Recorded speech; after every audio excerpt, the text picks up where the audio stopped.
Earlham Quakers pulled off a big win yesterday in Game 1 of the 2020 college baseball season after trailing early 4-0.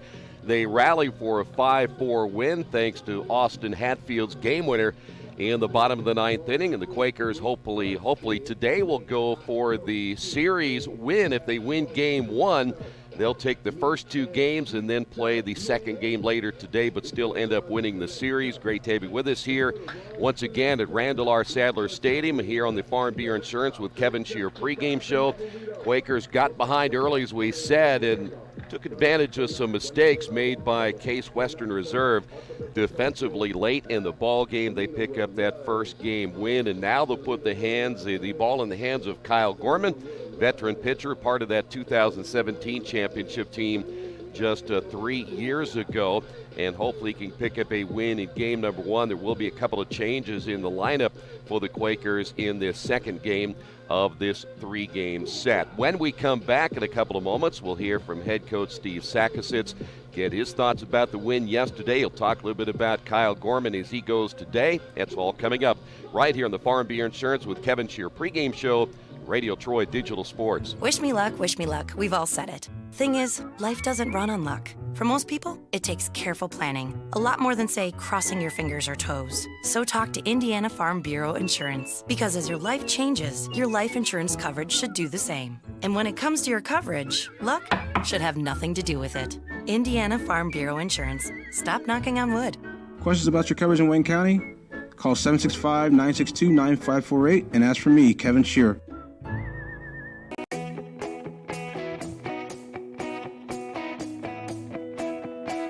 We check 'em better.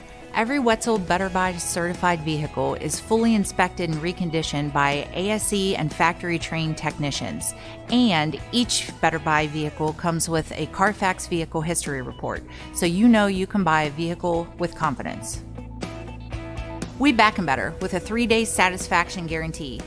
Every Wetzel Better Buy certified comes with a 3-day or 300-mile satisfaction guarantee.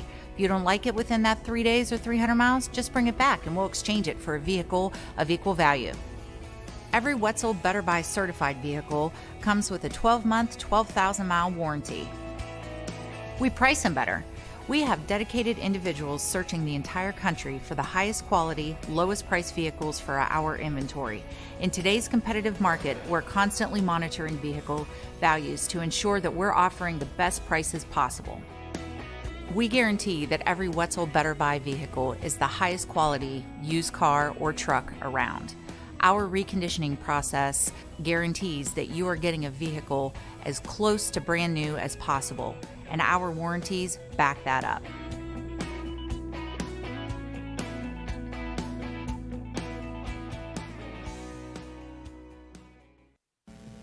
Well, Coach, Game 1 in the books yesterday. Let's go back to last night. Talk a little bit about you guys fall down early, and I know that just from getting out of the gate fast, that's something you wanted to do. They did, but you guys battled back and get a nice win.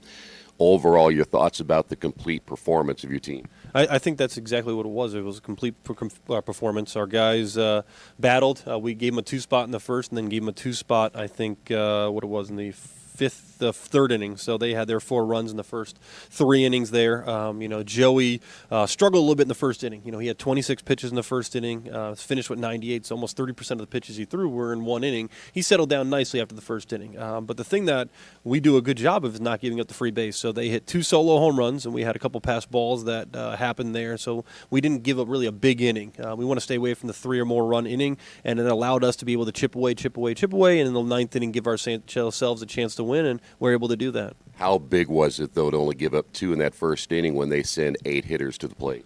Really, that's what we were telling Joey. I mean, obviously you're upset that you gave up a couple runs, but understand it was just a couple runs and how much the inning could have gotten away from yourself.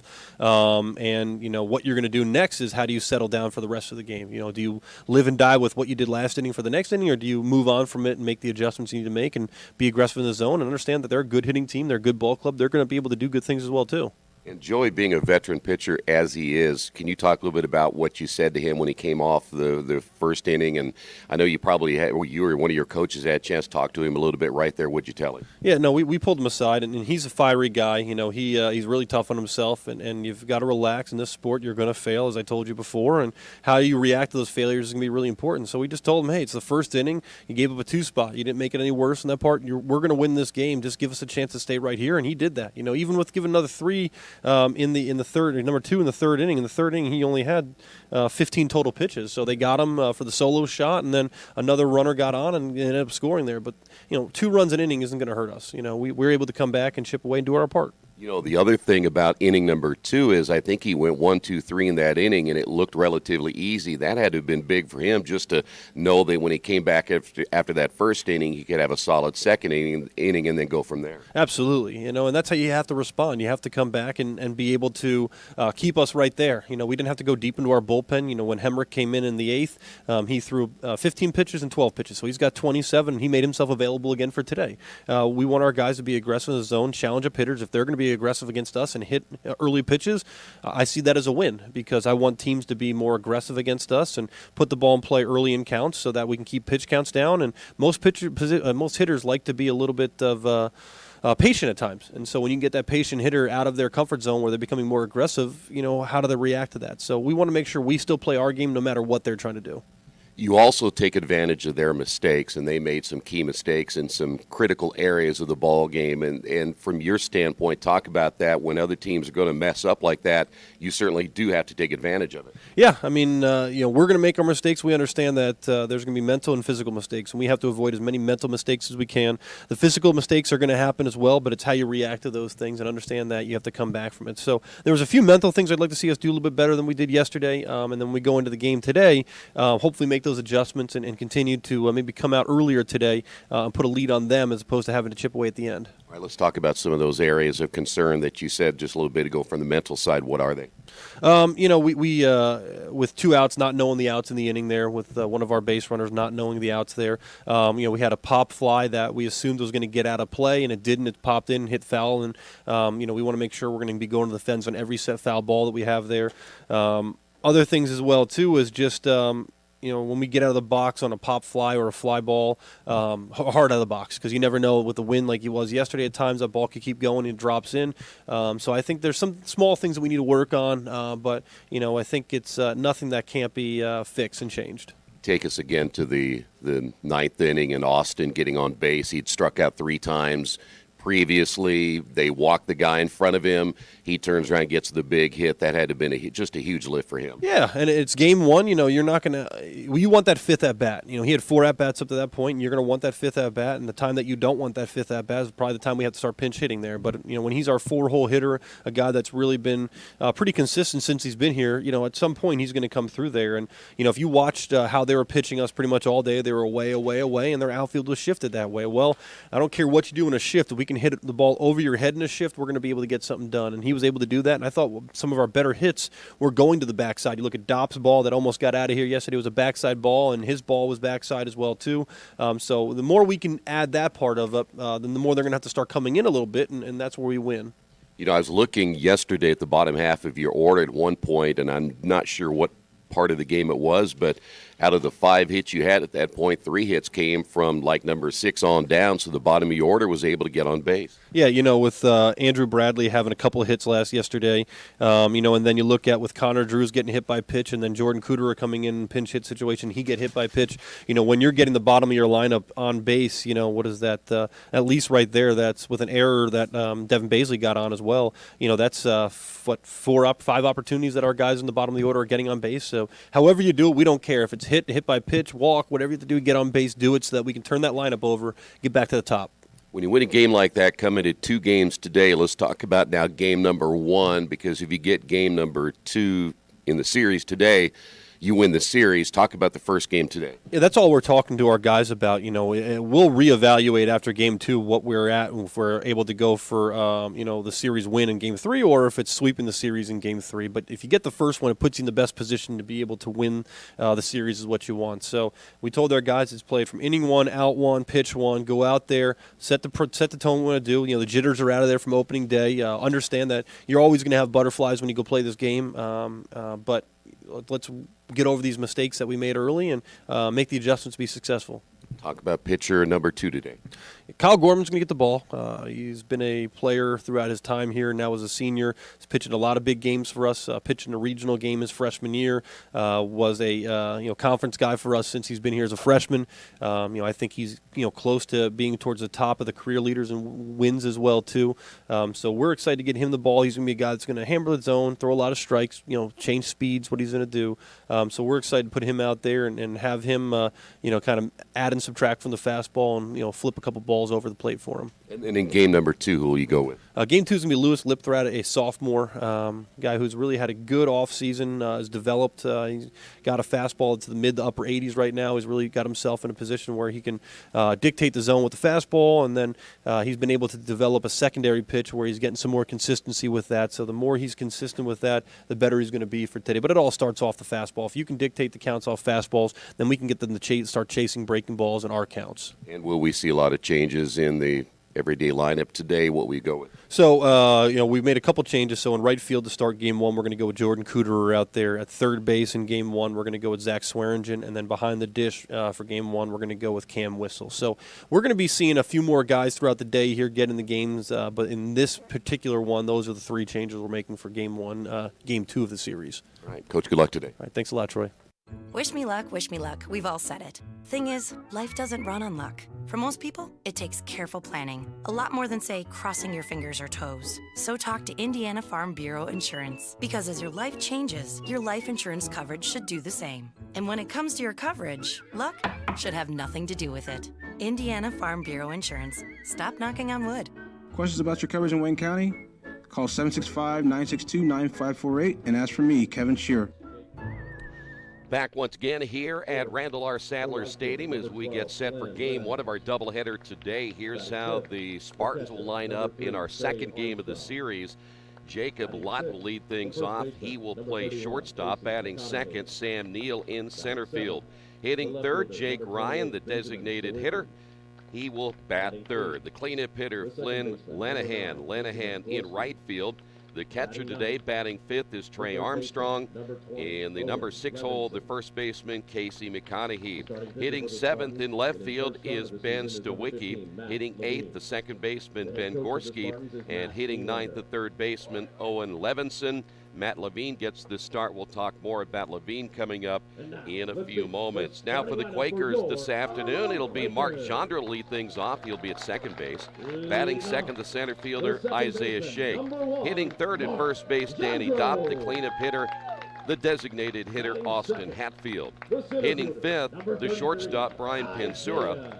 Hitting sixth, in left field, Cameron McCabe. In the starting lineup in right field, batting seventh is Jordan Cooterer. Hitting eighth, the third baseman, Zach Swearingen. And hitting ninth and catching in Game 1 will be Cameron Whistle. And Kyle Gorman gets the start in Game number 1 here this afternoon.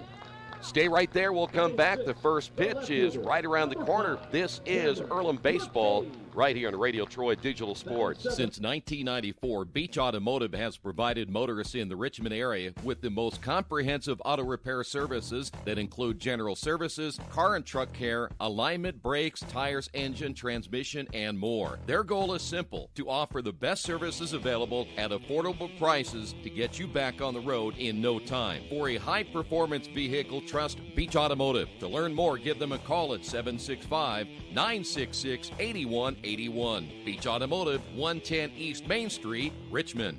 Big Boys Pizza is now open in Richmond, located at 1015 East Main Street, next door to the Civic Theater. The menu has great sandwiches, pasta, salads, and of course, pizza. Come dine in, carryout, or have your food delivered day or night, at home or at the office. Other locations are in Connorsville and Brookville. Bring in a sports ticket after any game and receive 10% off your purchase. Ticket must be dated for the same day as your purchase. Dine in, take out, or delivery, Big Boys Pizza. 765-488-0023. Best One Tire and Service has been committed to our partners since 1948. With more than 250 locations in 26 states, Best One puts over 1 million tires on the road every year. Superior tires, expert service, competitive prices. Best One Tire and Service, where the best costs less. Hi, I'm Roger Clark with Best One of Richmond. Because Best One is one of Bridgestone's largest retailers, we offer exclusive Bridgestone savings. Visit us in Richmond to save on Bridgestone tires today.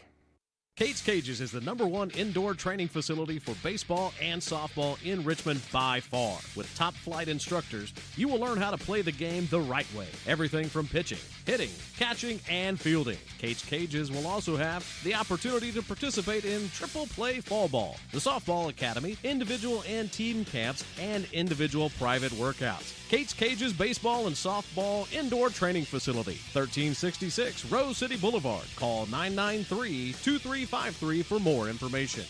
Are you looking for the right place to work out? A place where you have several choices and can have fun at the same time? Well, that place is right here in Richmond, Family Fitness Works. Family Fitness Works has spinning, Zumba, kickboxing, core works, kick fit, body pump, body flow, and much, much more. And don't forget, Family Fitness Works also has Richmond's most extensive free weights and Nautilus in the area. Check out their website at familyfitness.com or stop by at 213 North 3rd Street in Richmond.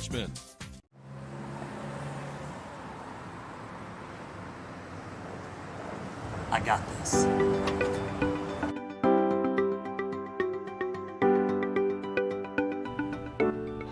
I got this.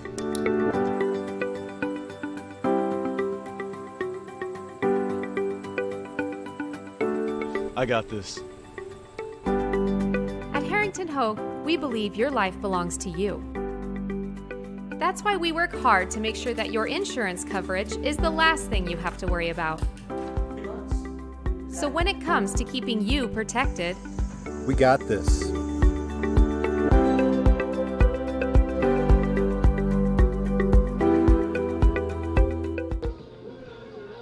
Back here once again at Randall R. Sadler Stadium. It is game 2 of this 3-game set, and Kyle Gorman, the right-hander, gets the start for the Quakers here in our first game of the day. And last year, Kyle had an offseason. He went 2-3 on the year. He went 35 2/3 innings, giving up 46 hits, 30 runs, 24 of those earned with 26 strikeouts and 9 walks.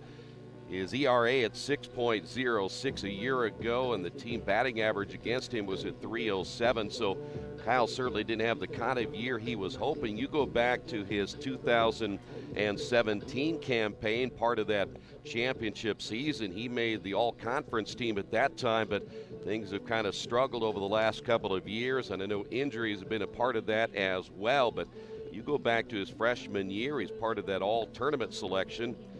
Finished that year in 18 appearances, 74 2/3 innings. So the Quakers are hoping that he will regain his form here in 2020. Quakers made a couple of changes in their defensive lineup. We'll talk about that here in just a moment as we're set to go. Great to have you with us, first of 2.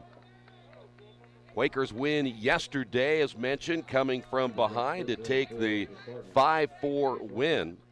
And leading things off will be Jacob Lott. Lott yesterday 0 for 3. And he'll step in as the leadoff hitter, and we're ready to go. Game time, 12:03. Rough start beginning yesterday for the Quakers as the first pitch is outside. 1 ball, no strikes, but they stayed with it, took advantage of some key errors in the ball game, and ended up winning it 5-4 thanks to Austin Hatfield's walk-off in the bottom of the 9th inning. That pitch in there for a strike, that'll even things up at 1-1. We'll set that defense here in just a couple of moments. A cloudier day today. In fact, we had sunshine all day yesterday. There's a swing and a miss. Good breaking ball. But today, things are a little cloudier. The wind continues to blow straight out center field. It did that pretty much all day yesterday as well, and every once in a while it would shift to left field. We had 2 home runs hit by Case Western. Neither one of those home runs really affected much by the wind, and that'll be a strikeout as Kyle Gorman hits the outside corner, and a good start for Kyle. And there's one away, and that'll bring up now Sam Neal, the center fielder. The center fielder, number 6, Samuel Neal. Neal yesterday went 2 for 3, scored a run. So the Quakers off to a good start here, and defensively, Whistle gets the start behind the plate. Danny Dopp down at first base. Here's the pitch on the way, and it's outside for a ball. Mark Jandro again is at second base. Brian Pinsura at short, and Swearingen down at third. McCabe, Shake, and Cooterer in the outfield for the Quakers. That one hit foul. 1 ball, 1 strike.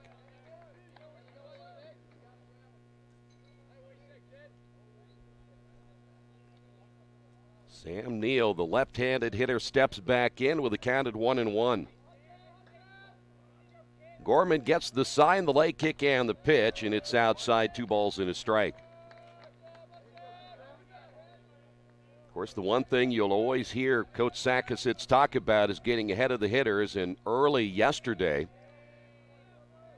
it was not the case as the hitter tried to call time right there, and the umpire did not let him get out of the box, and that pitch in there for a strike will go to 2-2.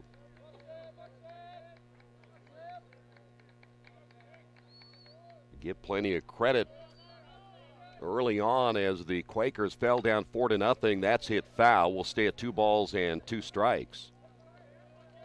But it could have been a disastrous first inning. 8 hitters making it to the plate for Case Western in that top half of inning number 1, and they only scored twice. Here's the break-even pitch, ground ball, a soft ground ball to Jandro. He'll throw to first in time, and there's 2 away here in the top of the first inning, and that'll bring up Jake Ryan. The designated hitter, number 26. Now, Ryan hit one of those home runs yesterday. He came off a season last year in which he hit 9, and he hit one deep into left center field yesterday. And again, there was nothing cheap about that home run despite the wind blowing out, and there's a swing and a miss. And this is one of the best young catchers in Division III baseball. And Gorman ahead in the count at 0 balls and a strike. Here's the pitch on the way, and got him again. Another good breaking ball by Kyle Gorman. He's quickly out in front at 0 balls, 2 strikes.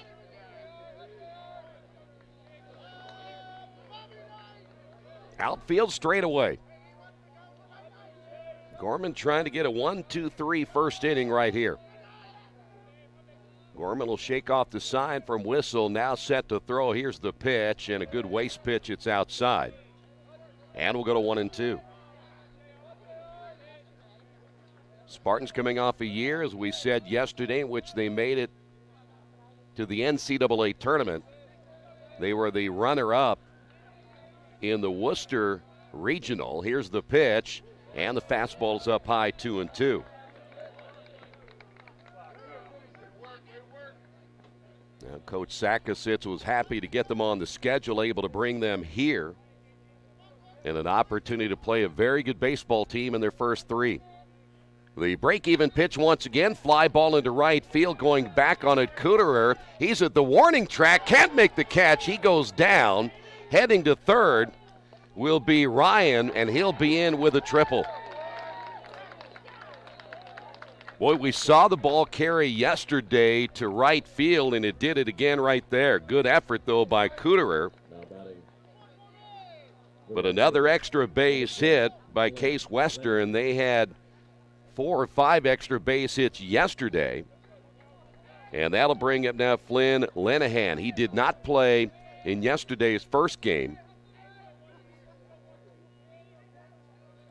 And so now the Spartans have a chance to get on the board here as they did yesterday as well early, as that pitch is low for a ball.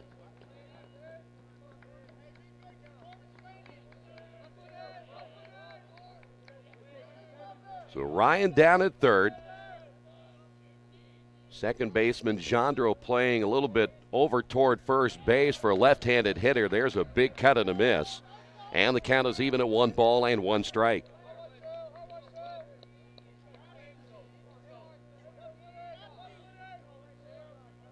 This is where you see a veteran like Gorman, if he can get through this, as that pitch just off the plate, 2 balls and a strike.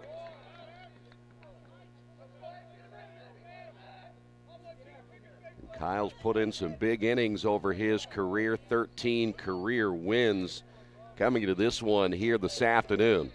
2 balls, 1 strike. Here's the pitch on the way. Caught the outside corner. We'll go to 2-2.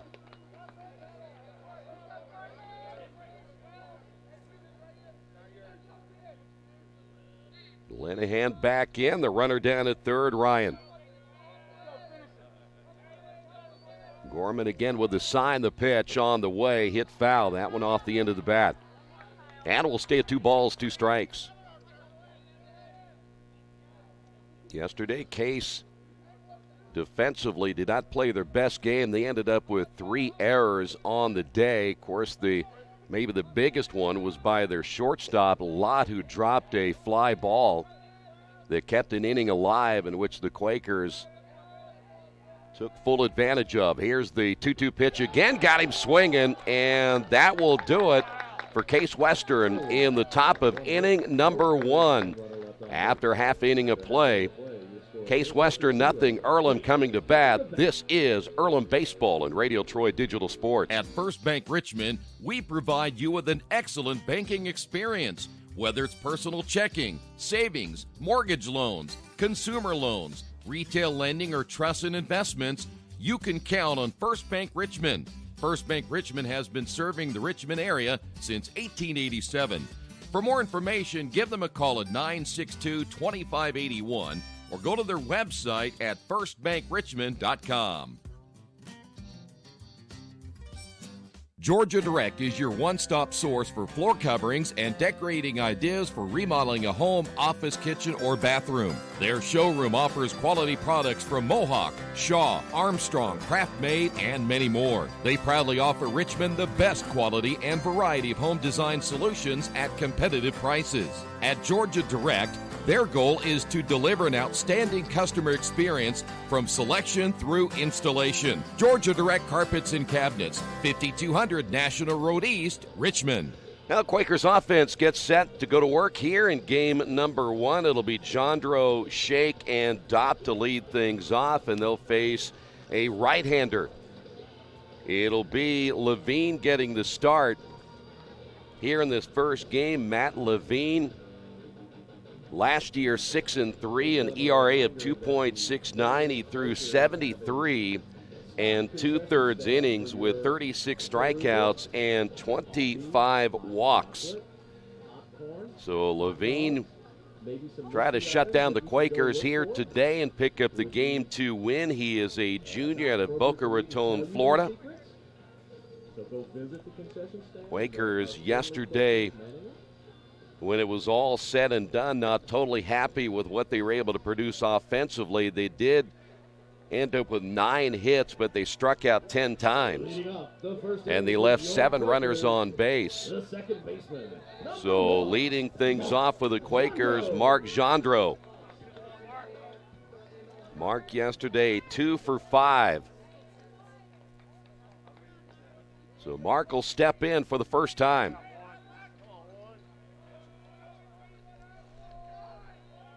The first pitch by Levine is on the way, and it's low for a ball.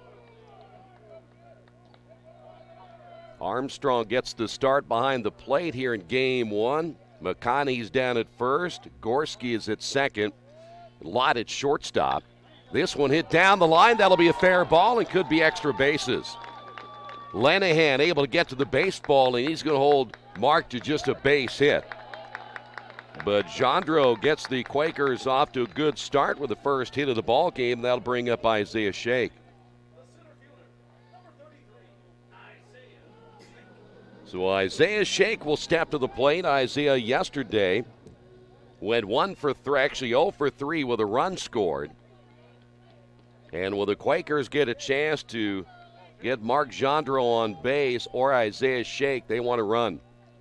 Well, by the way, Levinson down at third with Stawicki in left, Neal in center, and Lenahan in right field. As that pitch high in the strike zone, 1 ball, no strikes. Levine not really happy with the call apparently by the home plate umpire, as he will take his time getting back on the pitching rubber and ready to throw. Throw to first, not in time. This is where the Quakers want to be dangerous. Well, you go back to the championship season of 2017 and then 2018, they had well over 100 stolen bases in each of those seasons, as that pitch is in there for a strike. We mentioned yesterday, Quakers managed just 90 stolen bases. But a lot of that has to do with what the guy does at the plate. Try to keep that pitcher's attention between the hitter and the player on base. Ground ball right side, that'll get through for a base hit. And the Quakers now have runners at first and second with no outs. And that'll bring up Danny Dopp. Danny yesterday 1 for 3, a run scored. He had a double. And now the catcher Armstrong out to talk with Levine. So good start for the Quakers, back-to-back base hits. Mentioned what Danny was able to accomplish last year, and off to a good start already here in 2020. And at the number 3 spot in the lineup, they expect him to be another RBI man again this year. The pitch on the way is in there for a strike. Jandro at second, Shake at first base. Quakers trying to get on board first here in game 1. The stretch by Levine, a long look at second, and the pitch on the way, swing and a miss. Probably a pitch out of the strike zone. And quickly 0-2 now for Danny Dopp.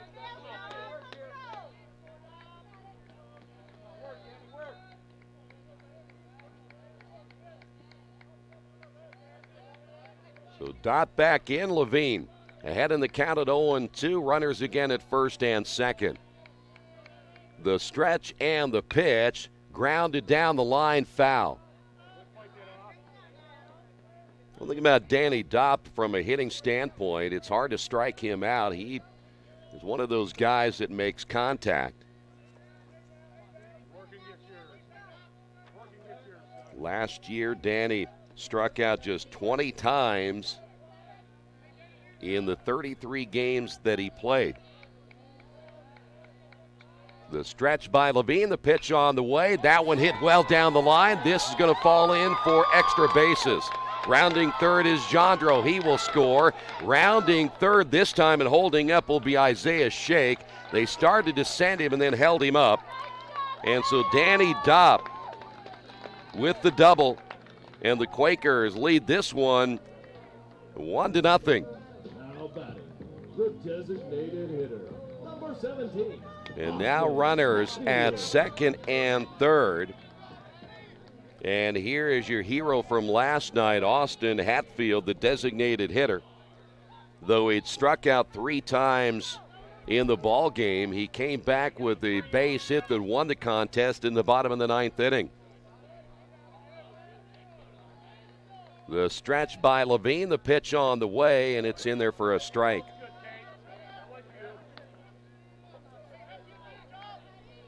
Quakers now with 3 straight hits to the beginning of the bottom of inning number 1.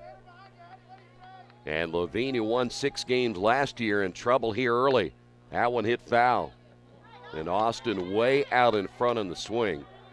Ball looked like it was high in the strike zone. And he is down in the count at 0-2. Now here's where the one area where they're hoping, the Quakers are hoping that Austin will be better at is the 0-2 pitch, because most of the time he'll end up getting a breaking ball right here. Runners will get their leads, and he got a breaking ball and got him looking. So one away, and that'll bring up Brian Pinsura. Now batting, the shortstop, number 4, Brian Pinsura. Brian 2 for 4 yesterday, drove in a run.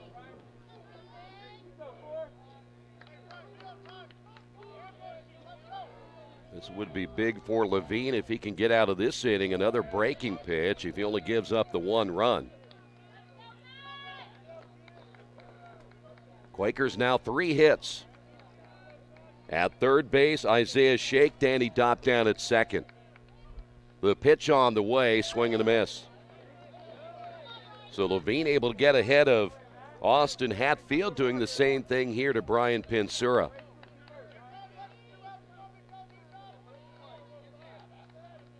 Earlham trying to return the favor of what Case did to the Quakers yesterday. Time will be called here by Pinsura.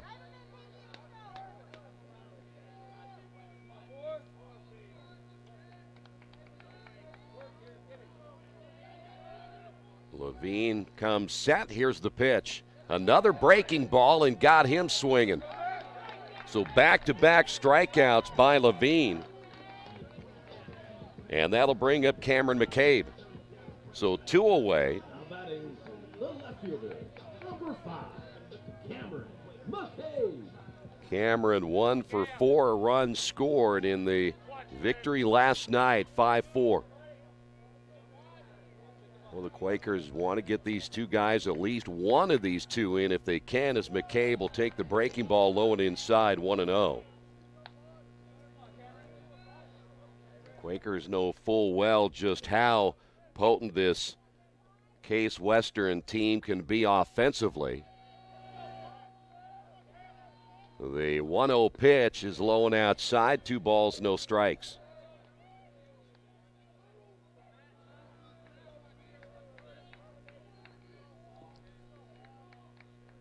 McCabe got the start last night. Good defensive outfielder. Now chance to perhaps drive it a run right here. The stretch and the pitch on the way, grounded to the third baseman who backs up on it. Levinson's throw to first, a high throw, but they'll get the out there. And the Quakers will leave 2 runners on base, both in scoring position, but the Quakers get on the board.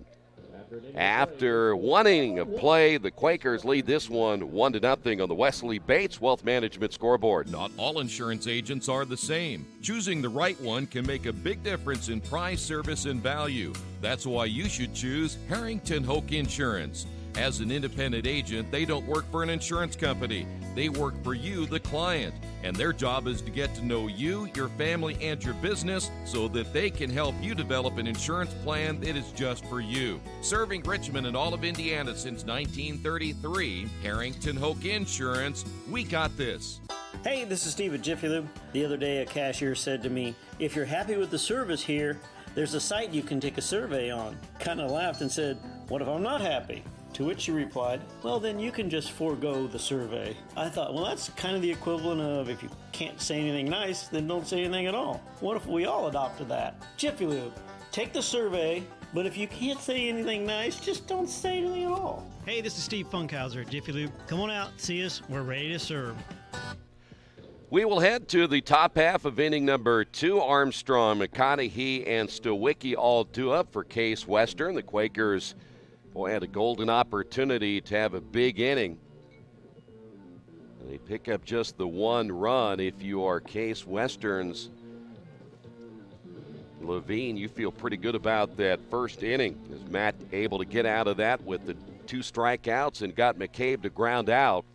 And so the Quakers leave a couple of runners on base in scoring position as Trey Armstrong, getting the start today behind the plate, will lead things off for Case Western here in inning number 2.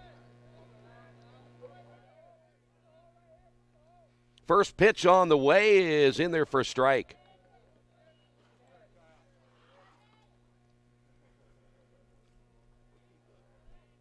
Gorman gave up the triple to Ryan in the first. Other than that, had a successful first inning. That one swung on and missed. And Armstrong quickly behind it 0-2.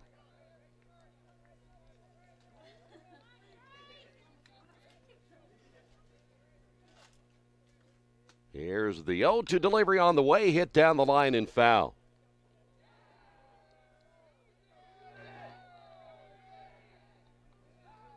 We will stand no balls and 2 strikes.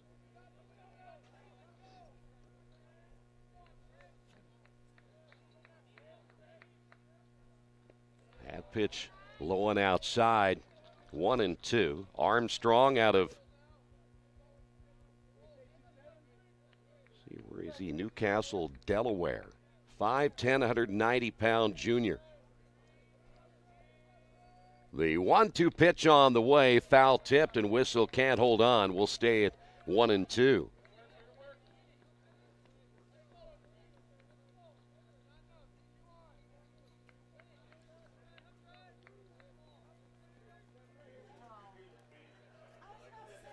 Gorman gets the sign. The 1-2 pitch is outside. 2 balls, 2 strikes.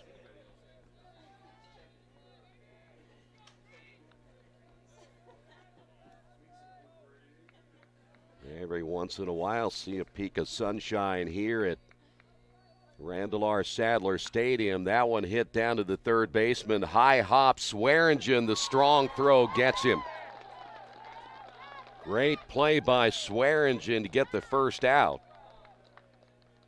And that'll bring up McConaughey. The first baseman, number 31, Casey McConaughey. McConaughey yesterday 0 for 4.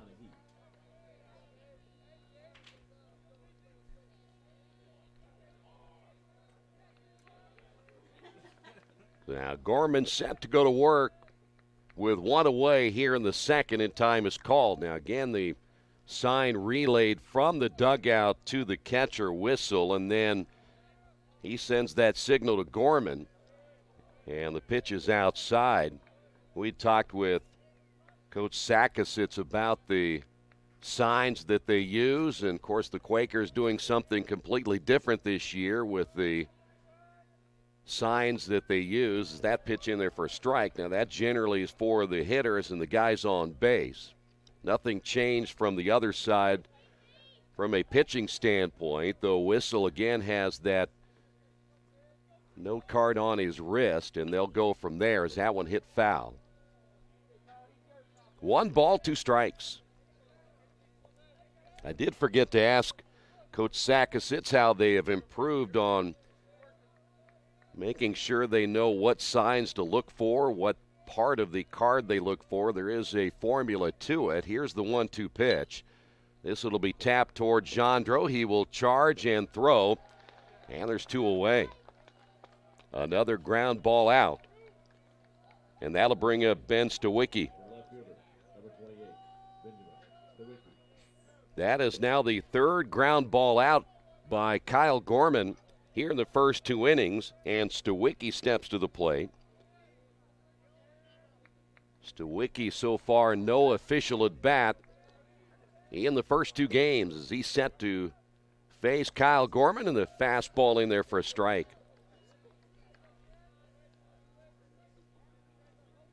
So far just the 1 hit by Jake Ryan, the triple that drove Cooterer back to the warning track. The 0-1 pitch, another good one right down the middle for a strike, 0-2.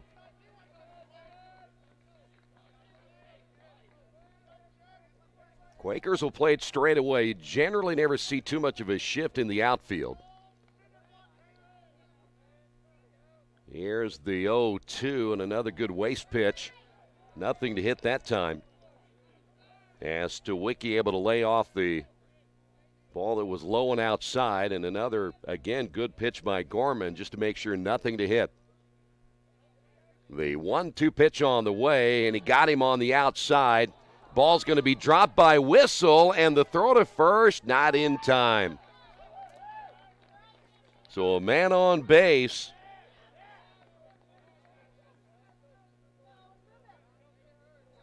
And that'll bring up Ben Gorski.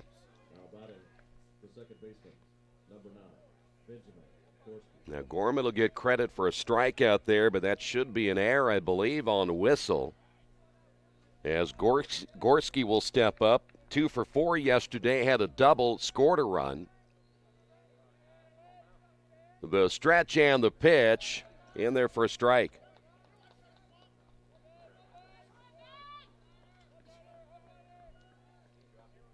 So the second base runner today in game 1 for Case Western.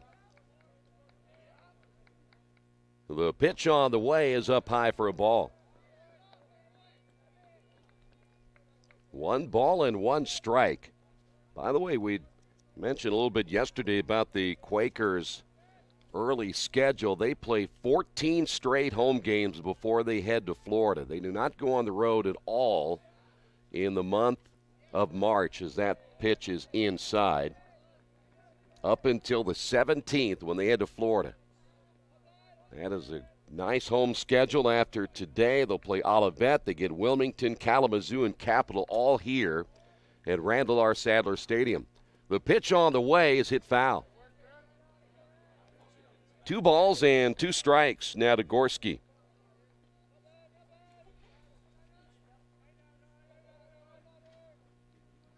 After that Capital matchup on Sunday, March 15th, they'll jump on the bus and drive to Florida and get ready to play Mount St. Vincent in the first game as the throw to first not in time.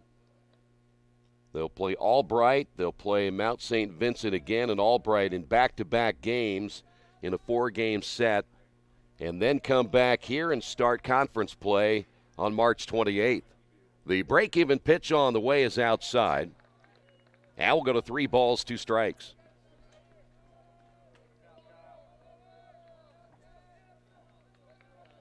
Stawicki down at first. Quakers now trying to get out of the inning as Gorman gets the sign from Whistle. The runner takes off. The pitch is low and outside, and they're going to say he did not go around. Though Whistle is playing now to the umpire, and the field umpire said no, he did not commit. So that'll be a walk. And now runners at first and second, and here is Owen Levinson. Well, how many times did we talk about last year when you end up with 2 outs early and then the other team comes back and ends up scoring a run or 2? And hopefully that's not the case, but it's setting things up here with Levinson stepping to the plate. Did not play yesterday, and will take the first pitch in there for a strike. Stawicki down at second, Gorski's at first. Now Gorman trying to work himself out of a problem here in inning number 2. Pitch a little bit low, and the count is even at 1 ball, 1 strike.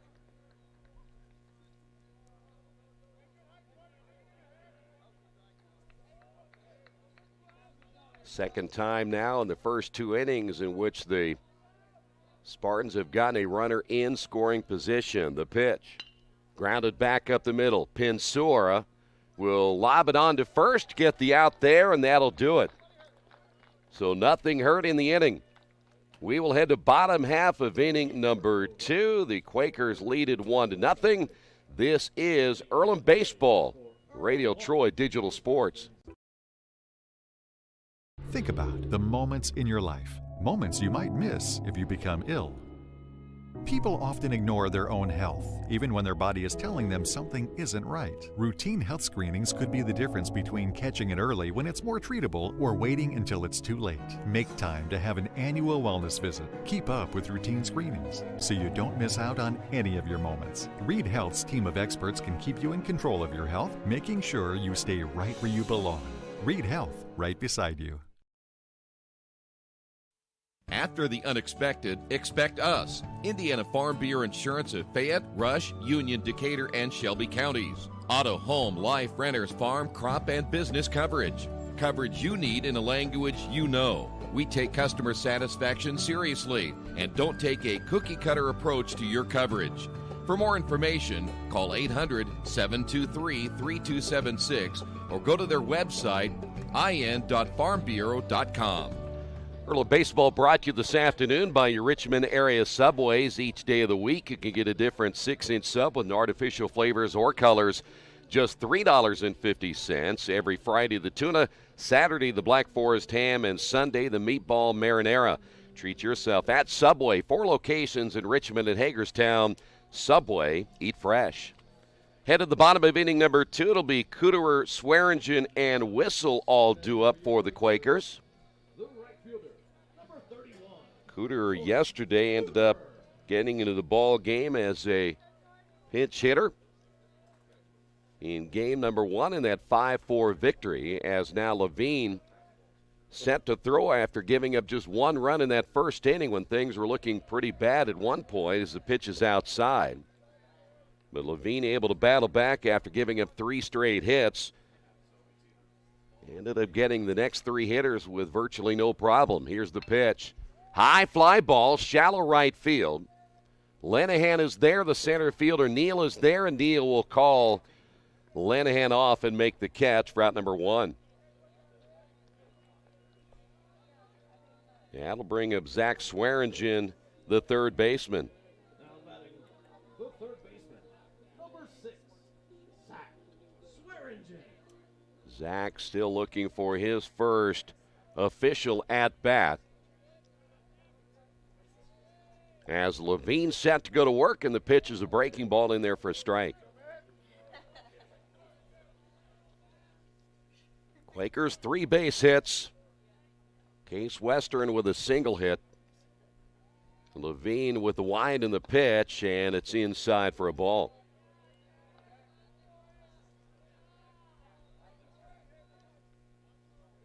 Left fielder Stowicki's playing off the line. If Swearingen can pull one down the left field line as he's able to battle that one off and falls behind at 1-2, there's a lot of room to run. Almost daring Swearingen to pull it to left field. Levine gets the sign, and the 1-2 pitch on the way, hit foul once again. Here at Randall R. Sadler Stadium, not a lot of room down the foul lines.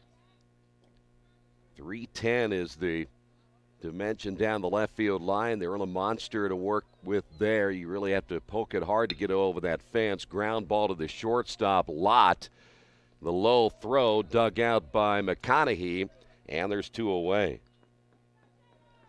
And that'll bring up Cameron Whistle.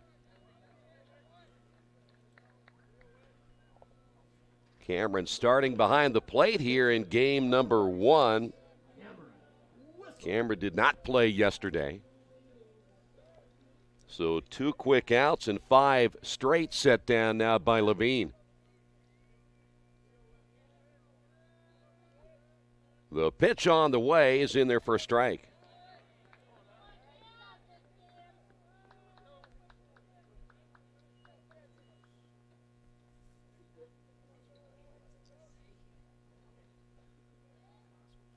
Here's the 0-1 pitch. Now he's quickly behind at 0-2.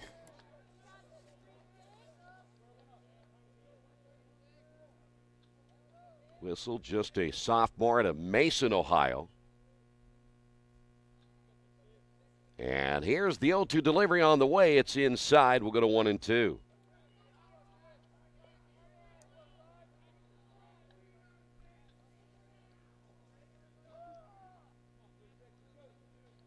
Following this game, it'll be about a 30-minute break, and then we'll play game 2. Here's your 1-2 pitch on the way, hit off the end of the bat, foul, and Whistle stays alive.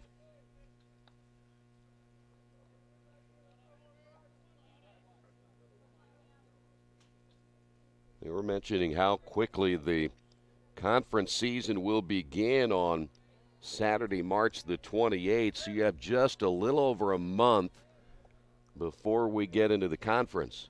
Here's the 1-2 pitch on the way, low and inside. That's not a lot of time to prepare to get ready. You're going to play a lot of games in a short amount of time. Quakers have been lucky enough to play here where they can get outside. Even the cold weather doesn't bother them from getting down here and getting plenty of work in. I think they had been outside a majority of the time. Here's the break-even pitch on the way, and another ball hit foul right at the plate. And we'll stay at 2 balls, 2 strikes.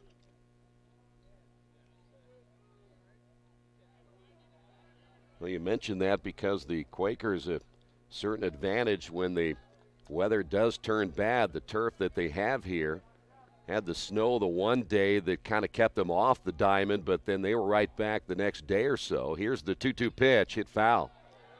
And now Whistle putting a solid at bat together.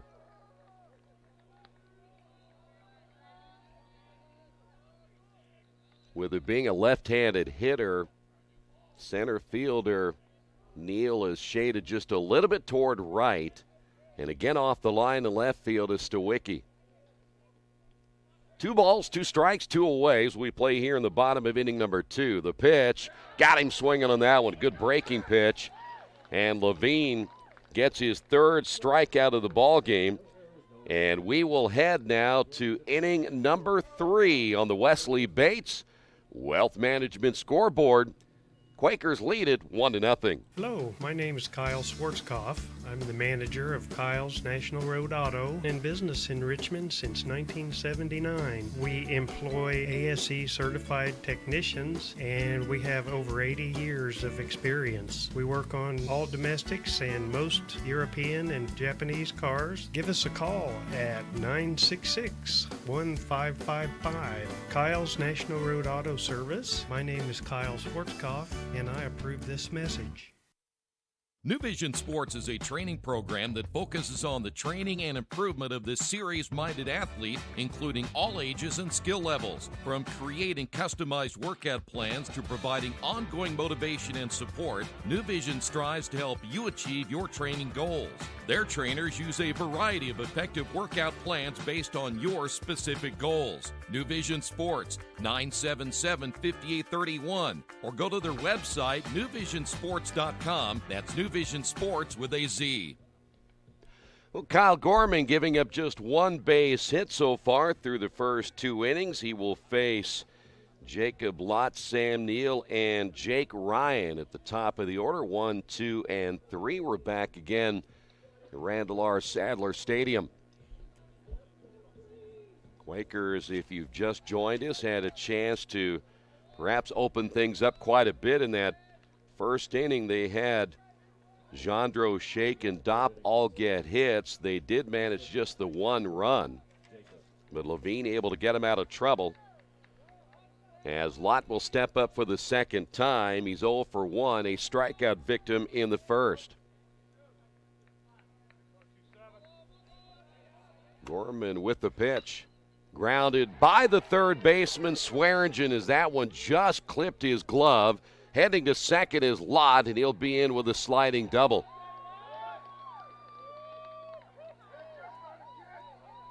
Good effort by Swearingen. He would have had to made a great play on that baseball. So now they'll bring up Sam Neal. Neal grounded out his first time up. Second extra base hit of the ball game.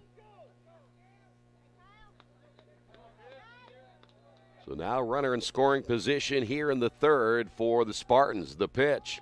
He'll show bunt. He pulls back in time, and the pitch, he is outside for a ball. It did appear that he pulled back in time, so he didn't offer. No argument from the Earlham staff as well. So 1 ball, no strikes. Gorman will check the runner. The pitch on the way. The bunt attempt again. This time he'll foul it off. And the count is even at 1-1.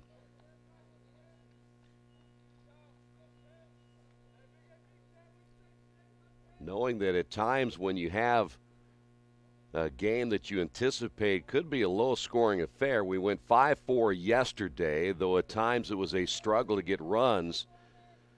You know that guy down at second base, Jacob Lott, could be very important to get him to third. Gorman again gets the sign, the pitch. This time swinging away and missing will be Neal. And now down to the count of 1-2. So now all bets are off right here. Neal will not attempt a bunt as he'll look to swing away. He wants to pull the ball to the right side if he can. That'll get the runner to third. Even if he gets out, he'll accomplish getting that runner just 90 feet away from tying up the game. Gorman gets set, checks the runner again at second. Here's the stretch and the pitch on the way. This one hit back up the middle. That'll fall in for a base hit. Rounding third is Lott. The center fielder shakes. Throw is cut off. The throw to second, no. And everybody is safe, and we're tied at 1 apiece. So Neal comes through with a base hit and drives in the run, and that'll bring up now Jake Ryan. And no outs as we play here in the third.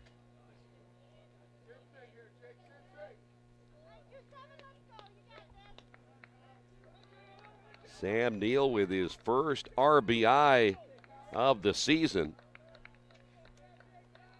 And now Gorman set to go to work, and one of the better hitters you're going to see in a base hit left field. Heading to third is Neal, and now runners on the corners.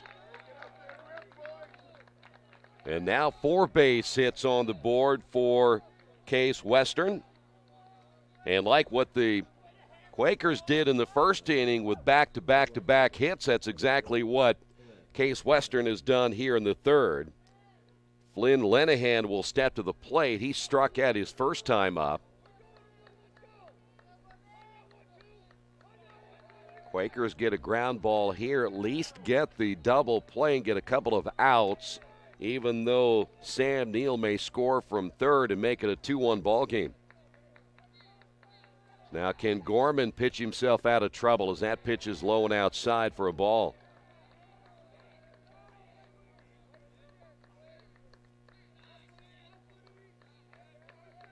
Ryan able to hit the first pitch he saw. He is now 2 for 2 here in game number 2 of the series. This pitch is outside. And now Lenahan is up 2 balls, no strikes, and a visit to the mound. Well, how quickly things can change when you're sailing along and the next thing you find yourself in trouble with a couple of base hits. And that's exactly where Kyle Gorman is right now.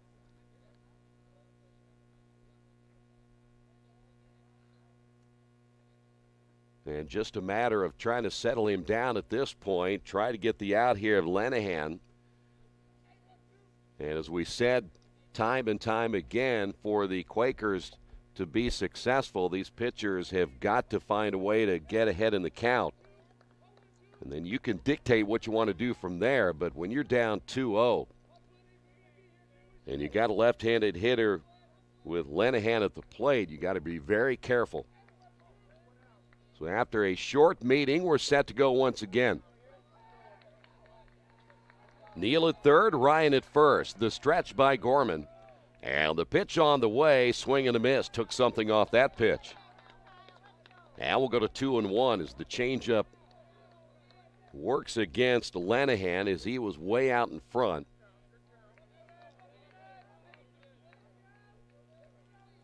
Spartans trying to take the lead here in the third.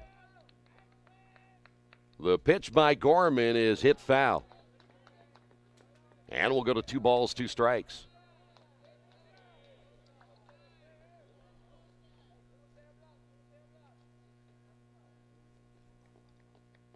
No outs here in the third.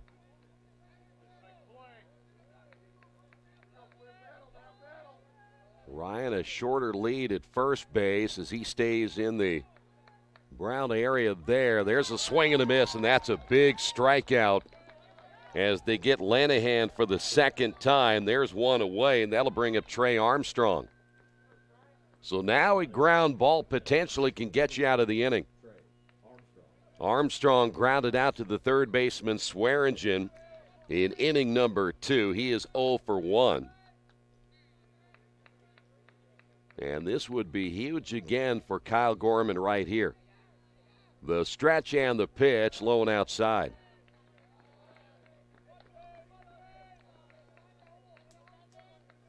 Gorman has pitched in some big games, though, in his career. We can go way back again to 2017, in which he was huge in the HCAC tournament.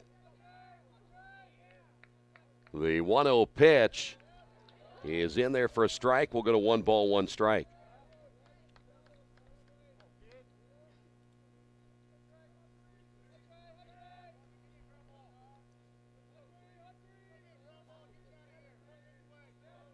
Gorman gets the sign from Whistle. And the pitch hit to the first baseman. Dopp able to knock it down. Can he make a play at first? Yes! The run will score, but they do get the out as Trey Armstrong able to drive in the run, and it's 2-1.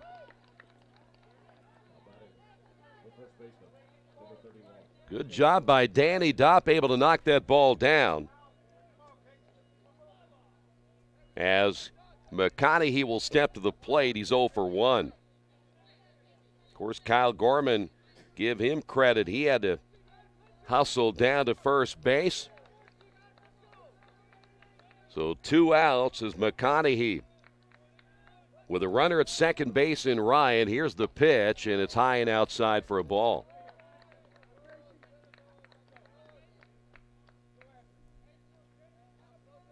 Three of the 4 hits coming in this inning now for Case Western.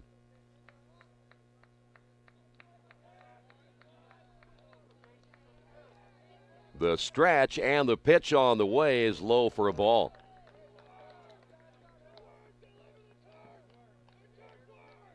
Two balls and no strikes. McConaughey yesterday 0 for 4. He's off to a slow start at 0-5 on the season. Base hit right here could score the 3rd run as that pitch just off the plate. And now 3 balls, no strikes. McConaughey undoubtedly right here will be taking all the way. Ben Stawicki is on deck. The pitch on the way is outside for ball 4. So now runners at first and second, and Stawicki steps to the plate.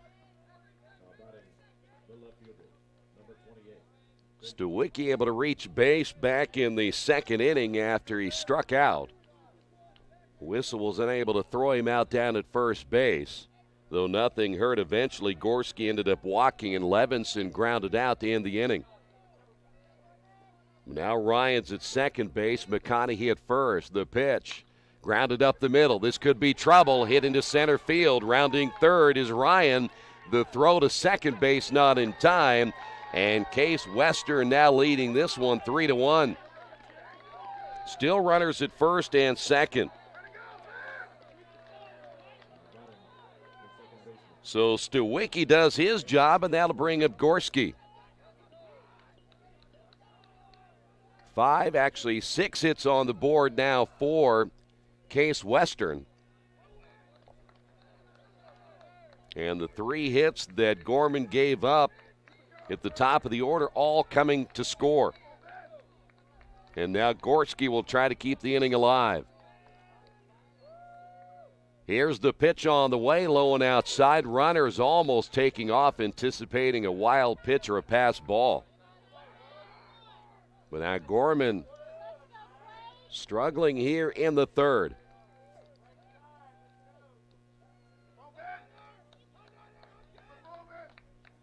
McConaughey at second, Stawicki at first.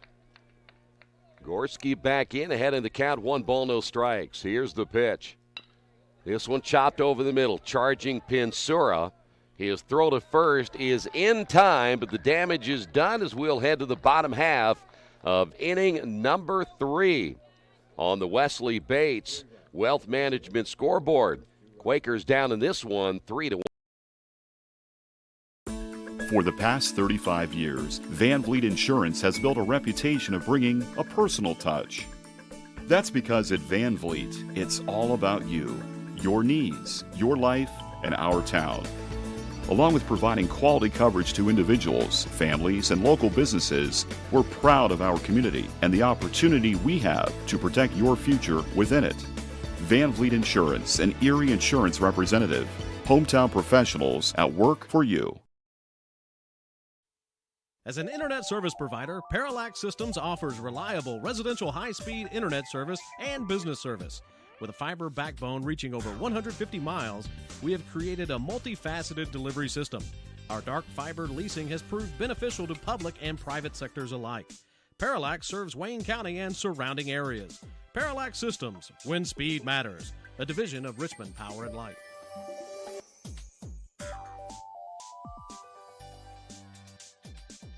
At the Reed Orthopedic Center, our physicians and support team devote themselves to helping you return to a healthy and active lifestyle. Our expertise includes shoulder, elbow, foot, ankle, hand, wrist, hip, and knee injuries, as well as pain management and rehabilitation, and school athletic training programs and sports medicine. We are committed to providing you with the best possible orthopedic treatment that we can. To request an appointment at the Reed Orthopedic Center, call 765-935-8905. Back once again here at Randall R. Sadler Stadium. Mark Gendro will lead things off, and the first pitch is low and outside for a ball, 1-0.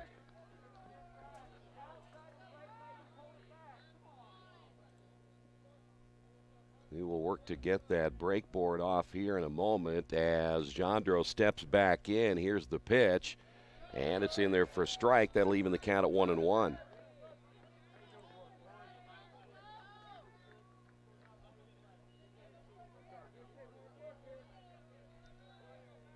Mark singled and scored back in the first inning, and this is hit to the right side, knocked down by the first baseman McConaughey, who will step on the bag, and there's one away.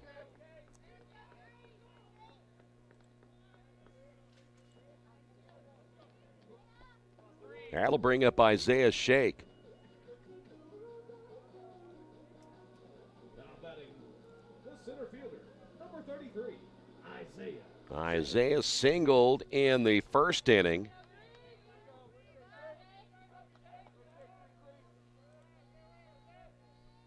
Levine's pitch riding inside, 1 ball, no strikes.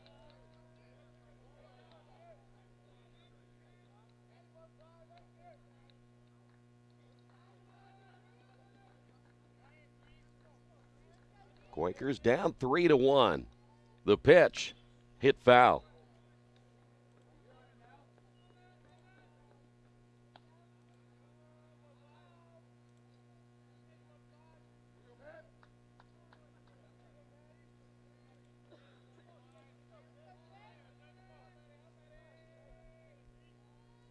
The 1-1 delivery on the way. Fly ball into shallow center field. Neal coming on will make the catch, and there's 2 away.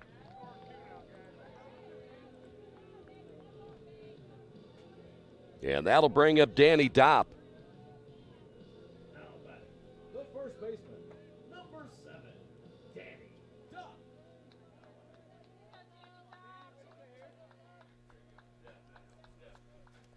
Dopp doubled his first time up. And the pitch by Levine on the way, and this one hit well into left field. Going back on it, Stawicki, and this one is gone. Danny Dopp, 2-run home run. And the Quakers make it a 3-2 ball game.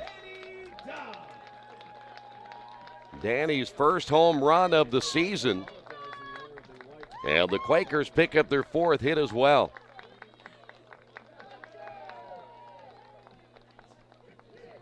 And we'll try to get rid of it. For some reason, the break board is not leaving us yet as Austin Hatfield will step to the plate now with 2 away. Austin struck at his first time up. And the pitch on the way is up high for a ball. We've now seen 3 home runs hit in the first 2 games. This one's popped up to the right side. Should be playable for Lanahan in right field, and it is. And the Quakers get a run back. We will head to inning number 4 on the Wesley Bates Wealth Management scoreboard. Quakers trail this one 3-2.